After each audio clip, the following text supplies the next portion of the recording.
welcome back. Today I'll be reviewing 84 Charing Crossroad by Helene Hanff. This is a biography, only 97 pages, published by Penguin, and it is just a series of letters over a period of 20 years, written by Helene Hanff, who is an American freelance writer living in New York City, and a used book dealer by the name of Frank Dewell living in London. Now, Helene starts out the correspondence writing to Frank, who works at Marks & Company, a used bookshop, and they happen to specialize in out-of-print books, which is something she's in search of. So she writes off to the store in the hopes that they will be able to locate specific books for her. Now, Frank, as the manager, responds to the letters, finding the books as he can, and sends them on to Helene. And at first, the correspondence, especially from Frank's point of view, is sort of very formal and business, very proper. Helene's letters are a bit more, from an American point of view, just kind of a little bit overly familiar and friendly, although she does have a bit of a gruff side to her. And at first, the letters, like I said, they go back and forth. They're really dealing specifically with the books. And you start to see this sort of friendship develop between Helene and Frank. He becomes a bit possessive of the letters, wanting to respond personally to each and every one of them. Through the course of these 20 years, Helene starts sending gift packages to the rest of the staff at Marks & Company, and they secretly sort of write to her to thank her for her kindness. And as the letters progress, Helene's letters seem to be almost like a relative writing to her distant family over at 84 Charing Crossroad.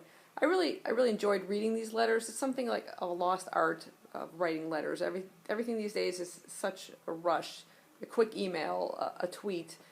To sit there and write a letter, to really think out your correspondence, and to be able to read these. It's a bit voyeuristic in a way. You're kind of peeking into their lives, but it was really enjoyable. I liked everything about this. It's a very quick read. I found myself just kind of captivated by the characters and the story, wanting so much for these two characters to meet. The friendship develops over their shared love of books. It was just so enjoyable. As I read the very first letter, which actually starts in the 5th of October, 1949, it was quite amusing to me to find that Barnes & Noble's actually mentioned. Yes, they've been around quite some time. I quite appropriately found this particular edition of the book at a used book sale, and it was at my local library. I've been looking for this book for a while. They had actually 2 copies there, and I picked this particular one because it was actually embossed by the previous owner of the book. It just says MJL, and it says Library of Mary Lyteld, I think is the name.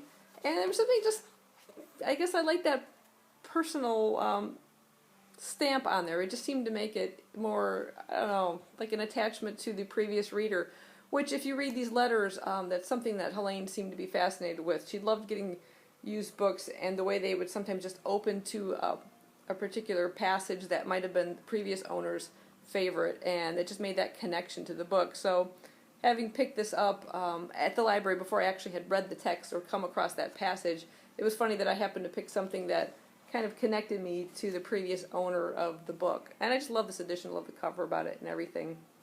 I definitely recommend this. It is a quick read, but you'll find yourself captivated by the characters and just drawn into it. I first became aware of this with the movie with Anne Bancroft and Anthony Hopkins. I love the movie and had wanted to read this for so long, and I'm so glad I finally got a chance to. And now it makes me want to kind of watch the movie again, so I will try and track that down.